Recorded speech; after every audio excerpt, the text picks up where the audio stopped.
buenas noches. Desde el Congreso de la República les damos un saludo muy especial. Gracias por su sintonía. Edwin, también un saludo para usted. Gracias, Vanessa. A ustedes, televidentes, muchas gracias por conectarse con nuestra emisión semanal del noticiero de la Cámara de Representantes. Desde el Salón Elíptico le damos paso a nuestros titulares. El Plan Nacional de Desarrollo y la reforma a la salud del presidente Gustavo Petro iniciaron su trámite en el Congreso de la República. Gremios gastronómicos y de alimentos los más afectados por la inflación, hablan dueños de restaurantes y congresistas. A un año de la despenalización del aborto por la Corte Constitucional, ¿qué opinan mujeres, médicos y organizaciones? En audiencia liderada por varios representantes, universidades públicas denunciaron corrupción al interior de sus instituciones. Posiciones encontradas por la reforma a la justicia, el tema de debate hoy en Noticias, Cámara de Representantes. En el Congreso de la República se recibió este martes la presentación del Plan Nacional de Desarrollo por parte del director del Departamento Nacional de Planeación, Jorge Iván González. Así se empezaría en firme el primer debate de la hoja de ruta del actual gobierno. Nuestra periodista Melisa Pita nos trae toda la información. Melisa, adelante. Vanessa, Edwin y televidentes, esta semana iniciaron las discusiones frente al Plan Nacional de Desarrollo ante las comisiones económicas del Congreso de la República. Desde la Cámara de Representantes entrevistamos a los congresistas para saber sus argumentos frente al documento. Con un presupuesto de 1.154 billones, el Plan Nacional de Desarrollo contempla 5 ejes fundamentales: ordenamiento del territorio alrededor del agua, seguridad y justicia social, derecho humano a la alimentación, transformación productiva y acción climática y convergencia regional. Vemos que están creando una serie de fondos y la aplicación para la contratación de los dineros en estos fondos es con el sector privado o derecho privado, perdón. Entonces nos preocupa eso porque entonces van a contratar a dedo. Creo que se va a potencializar muchas cosas, como el acceso a agua potable, el cuidado del medio ambiente, el cuidado de los ríos, el acceso a la educación, el acceso a la salud, a vivienda, vías terciarias, vías para la vida, vías terciarias para la paz, vías secundarias. Creemos que va a ser un Plan Nacional de Desarrollo muy ambicioso, muy equitativo. Primero es partir del ordenamiento del territorio como en el elemento central que permita resolver los problemas de pobreza, de miseria, de desigualdad, de inequidad que existen en el país. Hay varios temas que nos preocupan, en especial uno de ellos, y es la creación de una serie de fondos, como el Fondo del Emprendimiento de la Mujer, como el Fondo del Buen Vivir, como un fondo en el Ministerio de la Igualdad, y todos ellos, absolutamente todos, se establece una modalidad de ejecución de los recursos a través del régimen de contratación privado. Para el director del DNP es importante el apoyo de los congresistas y el trabajo mancomunado para llevar a cabo la materialización del articulado. El plan de desarrollo tiene recursos importantes. Necesitamos más recursos, obviamente, pero estamos hablando de 1.154 billones de pesos que si los ordenamos bien, si los orientamos bien, si no los dispersamos, creo que podemos hacer transformaciones muy importantes en el país. Los precios de la comida están por las nubes, es lo que se escucha diariamente, Vanessa, en las calles de nuestro país. Los efectos de la inflación también afectan a los alimentos y al sector gastronómico. En el siguiente informe les contamos sobre el impacto de la inflación en los restaurantes.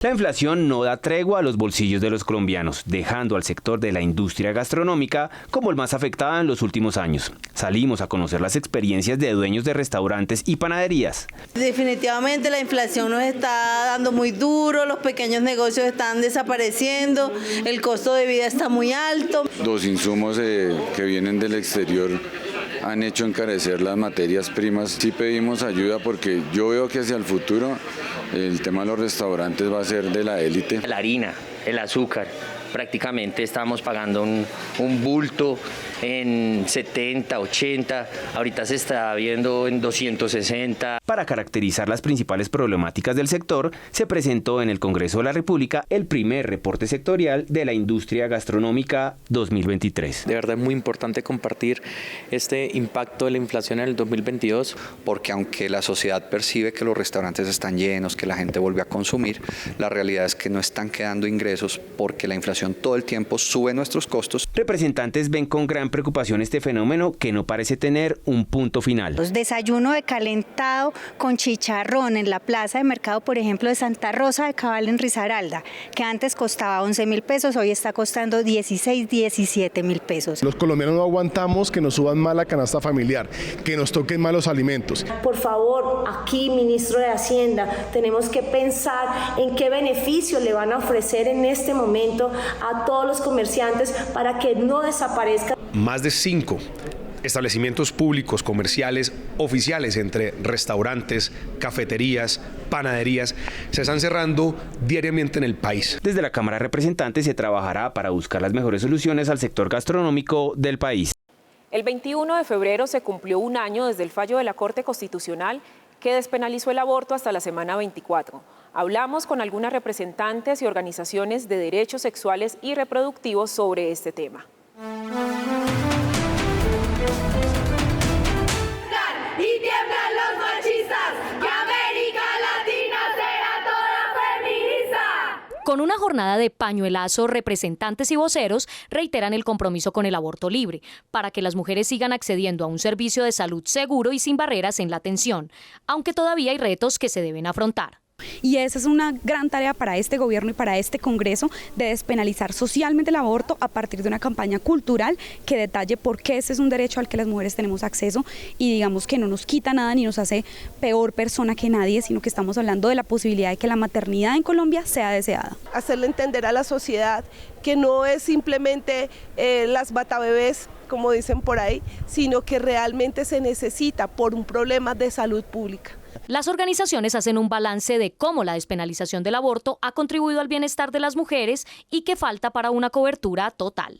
Las solicitudes y los servicios que prestamos en interrupción del embarazo aumentaron en un 65.9%, es decir, casi un 66%. Y esto no quiere decir que lo que resulta es que ahora hay muchos casos nuevos de aborto. Lo que sucede es que gracias a la sentencia, esas personas que hubieran accedido de una manera clandestina, ahora lo pueden hacer dentro del sistema de salud. Por otro lado, hay voces pro vida que expresan su desacuerdo con esta sentencia. Esta es una práctica que todos debemos rechazar como sociedad, porque no se puede permitir que se acabe con la vida de personas indefensas que están dentro del vientre materno. Con la aplicación de esta sentencia, son cada vez más mujeres las que acceden a este servicio y lo hacen más temprano, lo que quiere decir que las mujeres que tienen un embarazo no deseado quieren interrumpirlo tan pronto como sea posible. Vanessa, con la presentación del texto de la reforma a la salud por parte de la ministra Carolina Corcho y la programación de audiencias públicas, la Comisión Séptima de la Cámara dio inicio a los debates para evaluar esta apuesta del Gobierno Nacional.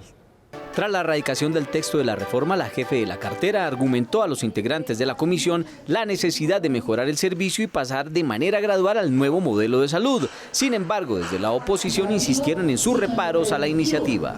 Hay deficiencias en algunos elementos, pero lo que no se puede es conocer los avances que hemos tenido en los últimos 30 años y por eso nosotros hemos sido tan enfáticos para que la ministra y el presidente construyan sobre lo construido. Lamentablemente, esas solicitudes fueron desatendidas y vemos un afán refundacional de parte del Gobierno Nacional. Por su parte, la ministra insistió en que se mantendrán aspectos del sistema actual. Construye sobre lo construido, no nos devolvemos al seguro social. Lo que busca es que la mayoría de esa Colombia que ha sido excluida del sistema de salud sea incluida. La comisión aprobó una proposición para la realización de 10 audiencias públicas en ciudades como Yopal, Mitú, Duitama, entre otras, previas a la presentación de la ponencia para el primer debate. Donde vamos a escuchar a los diferentes actores a nivel nacional, de los gremios, de la parte de la salud, a las comunidades y a todos para que expongan y digan lo que piensan, opinan y que podamos construir realmente una ley, una reforma que de acuerdo a las necesidades de la comunidad. queremos escuchar a las comunidades de la parte rural, también escuchar a las comunidades de los territorios de la Colombia profunda, y hoy pues muy contento porque ya tenemos varios departamentos como el Putumayo, el Baupés, nuestro departamento del Guaviare quedaron involucrados. La idea es que durante el debate de la reforma se incluyan más territorios del país en audiencias públicas. Se hicieron primero 9 audiencias antes de radicar el texto, ahora vamos por las demás, hay que llegar a territorios como San Andrés, hay que llegar a los territorios, por ejemplo, de las 10 curules de paz, porque son los territorios afectados en la ruralidad por el conflicto, hay que llegar a muchas zonas del país que hoy no ven pues el acceso a los servicios de salud. Lo que tenemos que hacer es, de una u otra manera, consolidar un buen articulado que refleje las soluciones que necesita el país y todos los ciudadanos en la prestación del servicio. Porque hoy, aún todavía, creo que al documento le hace falta muchas más estructuras. Con el amplio debate y la socialización que tendrá la reforma, lo más probable es que este semestre no se apruebe en su totalidad, según lo manifestaron los representantes. El proyecto de reforma a la justicia, según la actual administración, busca que el sistema judicial pase de basarse solo en el castigo y le apueste más a la reinserción social de las personas privadas de la libertad. Este es nuestro tema hoy en la Cámara Debate. Mi compañero Edwin está en otro punto del Salón Elíptico con los representantes Pedro Suárez Vaca del Pacto Histórico y Julio César Triana del Partido Cambio Radical, quienes nos comparten sus posturas de cara a esta reforma. Gracias, Vanessa y televidentes. Bienvenidos a nuestra sección La Cámara Debate. Hoy el tema es la reforma al sistema penitenciario y carcelario. Esto a raíz de un proyecto de ley que presentó el ministro de Justicia, Néstor Osuna. Nuestros invitados de hoy, el representante Pedro Suárez Vaca del Pacto Histórico y el representante Julio César Triana del Partido Cambio Radical. Doctor Triana, de una vez, ¿cuál es la solución a este tema de la crisis carcelaria? ¿Construir más cárceles, volverlas centros productivos o modificar el sistema, que no todo sea cárcel y más cárcel? Bueno, lo primero que hay que decir, Edwin, es que hay que reconocer que este ministro se atreve a abrir el debate de reformar nuestro sistema carcelario. Yo sí creo que necesitamos una contundente reforma carcelaria, pero también inversión, Edwin, en la infraestructura carcelaria y también, por supuesto, necesitamos modificar el concepto de nuestras cárceles. Cárceles, fábricas y penitenciarías agrícolas para materializar el objeto de la pena, que es la resocialización. Bueno, doctor Pedro Suárez, dice Julio César Triana que se equivoca el ministro en que no todo de cárcel. ¿Cuál es su planteamiento? ¿Cuál sería la solución a la actual crisis carcelaria y penitenciaria en el país?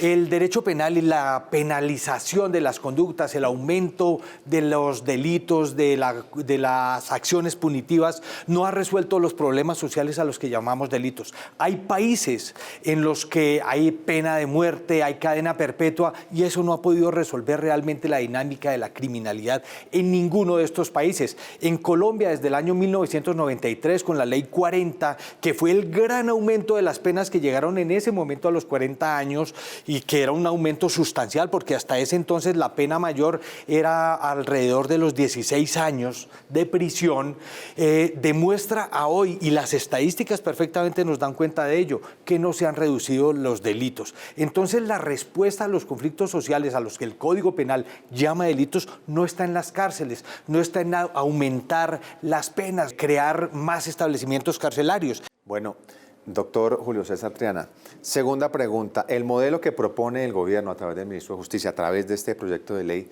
aumentaría la comisión de delitos o, por el contrario, sí ayudaría a disminuir con base en beneficios y soluciones extramurales?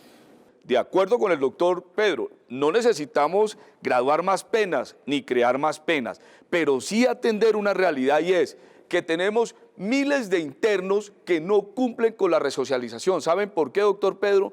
Porque las cárceles en Colombia, Edwin, se han vuelto universidades del delito. Quien entra por hurto sale especialista en tráfico de drogas, y eso es porque no tenemos una resocialización de ese interno, no sale preparado para otras cosas. Por eso creo que plantear en este proyecto, por ejemplo, eliminar el delito de la injuria, que entre otras cosas atiende un mandato constitucional. Recuerden que entre los derechos fundamentales, y el doctor Pedro, que es constitucionalista, lo sabe, está el derecho al buen nombre y a la honra.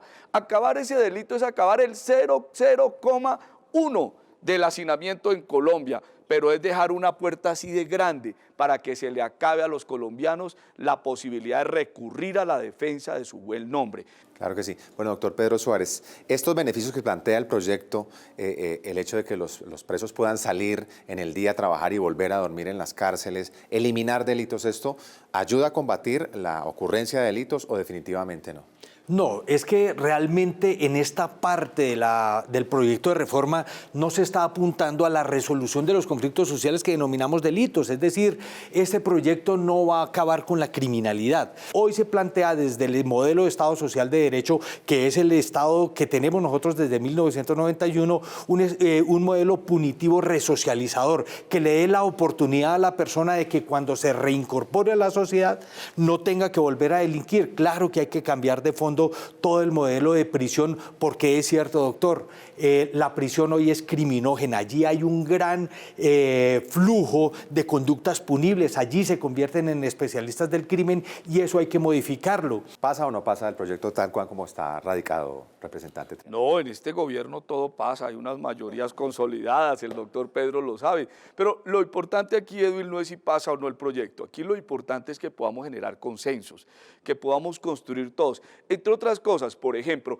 el Centro de Pospenados, de Pensamiento de Pospenados de la Universidad Nacional ha hecho una serie de estudios y ha entregado una serie de herramientas que permiten mejorar este tipo de proyectos. Partidos como el nuestro han trabajado en textos, en iniciativas. Aquí yo creo que lo que tiene que haber es una construcción colectiva y sacar al final del día un proyecto que atienda los graves problemas del sistema carcelario de Colombia. ¿Pasa o no pasa el proyecto, doctor Pedro Suárez Vaca? Estamos absolutamente convencidos de que este proyecto va a salir adelante y sobre todo que, por supuesto, sobre la base de lo que propone el colega, y es que haya un consenso, que haya un acuerdo en términos de sensatez, en términos del conocimiento real de lo que hay de trasfondo en la resolución de los problemas sociales que hoy estamos encerrando en las cárceles y que no se van a resolver creando más paredes para los conflictos sociales del país. Bueno, muchas gracias a los representantes Pedro Suárez Vaca,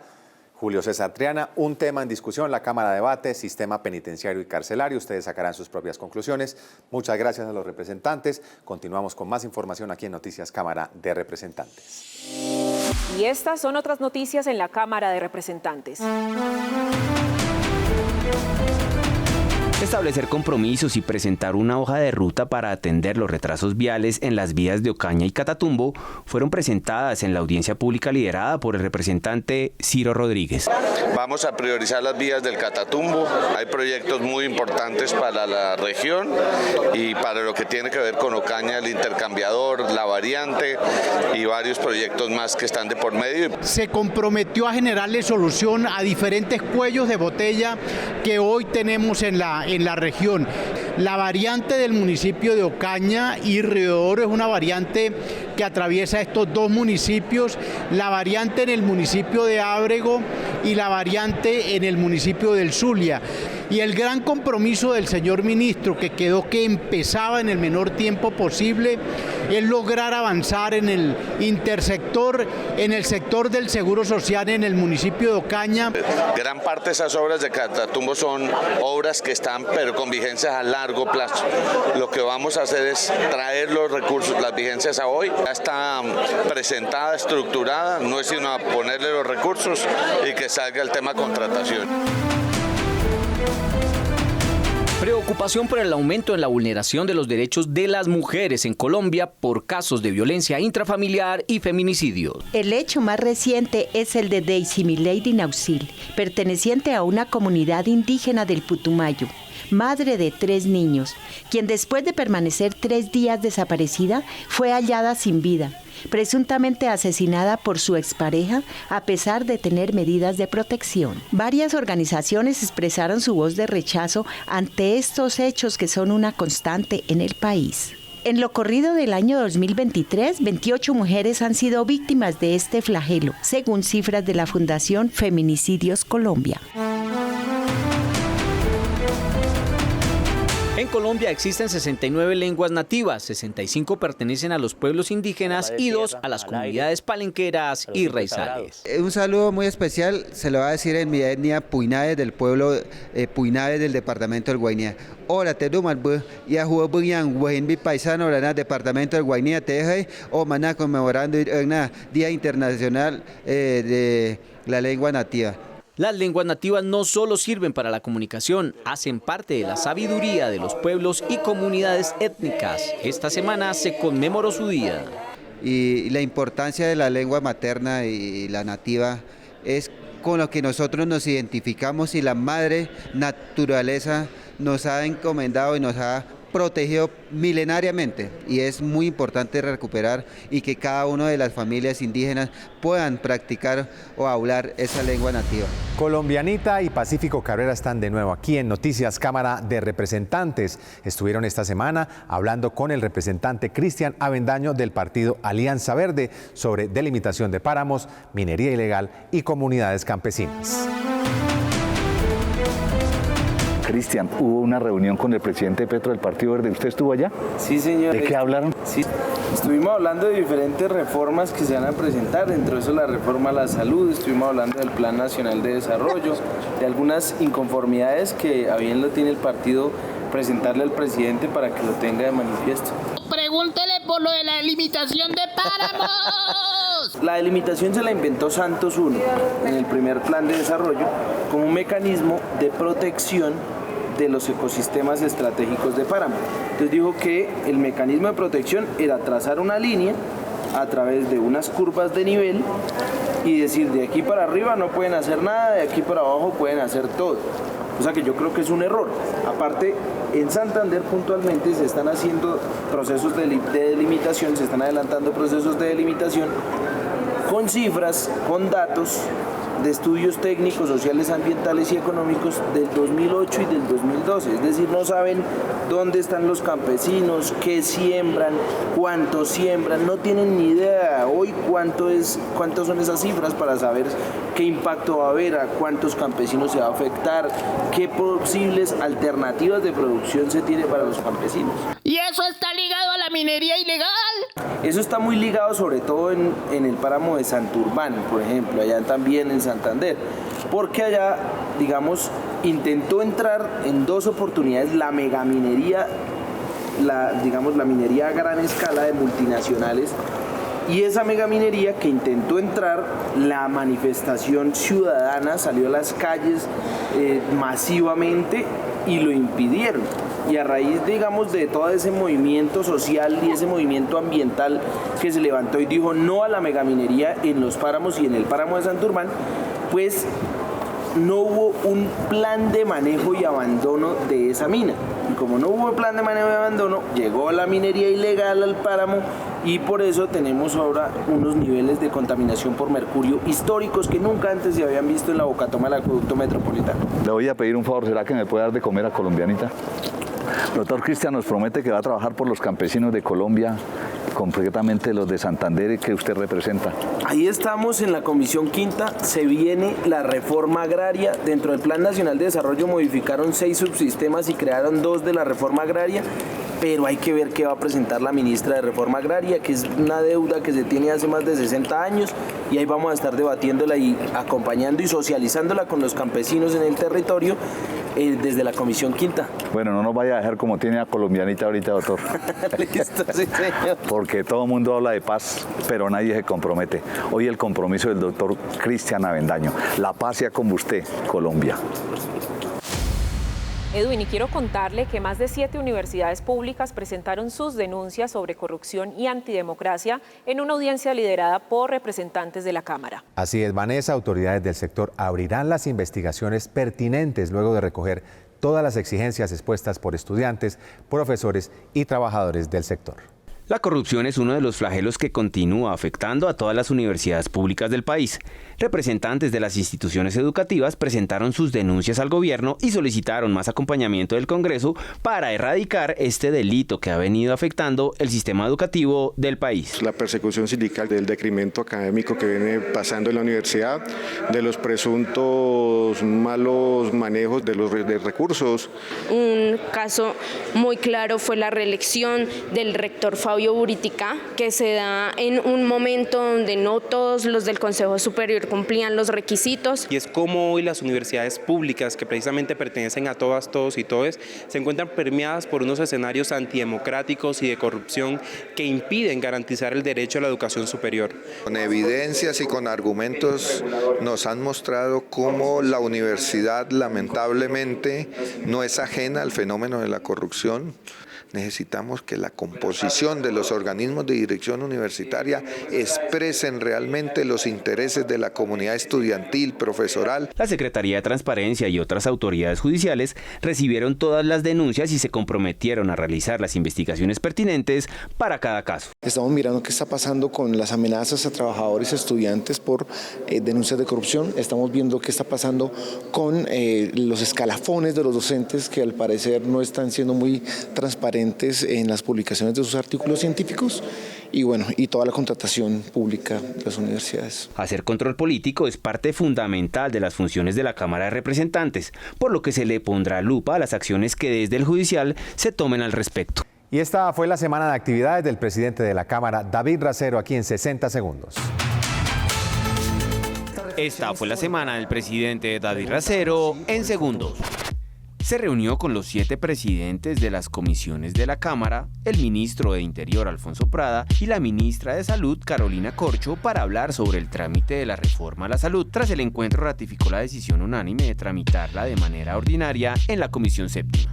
Participó en la presentación del proyecto en el que se expide el Plan Nacional de Desarrollo Colombia Potencia Mundial de la Vida, construido con la participación y los aportes de más de 250.000 ciudadanos a lo largo y ancho del país. Y junto a la ministra de Salud, Carolina Corcho, inició la discusión de la reforma a la salud en la Comisión Séptima de la Cámara. Manifestó que esta será para que los ciudadanos cuenten con una salud cercana, resolutiva y más humana. Edwin, luego de superarse los momentos de tensión entre maestros provenientes del Cauca y la Policía Nacional, en la Plaza de Bolívar el Gobierno Nacional logró llegar a un acuerdo con los docentes. Aquí les contamos todo sobre los acuerdos pactados. Después de 13 días de manifestaciones aquí en la Plaza de Bolívar, los profesores de Asoinca lograron un acuerdo con el Gobierno Nacional. El anuncio lo presentó el alto comisionado para las regiones, Luis Fernando Velasco. El gobierno se comprometió a adelantar un estudio para mejorar la prestación de salud y un plan piloto con atención privada. Reconocemos que hay un problema en el esquema de atención y la empresa que lo está atendiendo no cumple las expectativas de los maestros. Segundo, que hay que hacer un estudio técnico para que fruto de ese estudio técnico pueda construirse una prueba piloto que nos han pedido los caucanos para hacer un esquema de atención parecido al esquema que se viene planteando en el proyecto de reforma de salud. El gobierno también se comprometió con la estabilidad laboral de más de 1.700 docentes en el Cauca. El gobierno se comprometió, ya está firmado, a que durante el periodo de gobierno del doctor Petro se respetaría la planta de personal docente y administrativo en el departamento del Cauca. Durante los 13 días de manifestaciones se registraron momentos de tensión. Los maestros reclamaron por la memoria de colegas que han muerto por presuntas negligencias médicas. Nuestros muertos son 129 compañeros, maestros que tenemos documentados y los cuales han muerto por el pésimo servicio de Cosmitet. Nuestra motivación es la calidad, la vida. Nosotros somos defensores de la vida y como defensores de la vida la salud es un derecho fundamental y la salud viene siendo vulnerado desde que nosotros como régimen de excepción no tenemos ninguna excepción. La excepción es que no nos están atendiendo porque la intermediación se está llevando los recursos y lo que nos formulan son medicamentos que no están acordes para las necesidades. El trato que se pactó entre ambas partes consiste en hacer un estudio técnico con el fin de mejorar el sistema de atención de salud a los maestros en esta región del país. Bueno, Vanessa, llegamos así al final de esta emisión de noticias. A ustedes les recordamos seguir nuestras redes sociales @Cámara Colombia para continuar conectados con más información. Muchas gracias por su sintonía y nos vemos en una próxima emisión.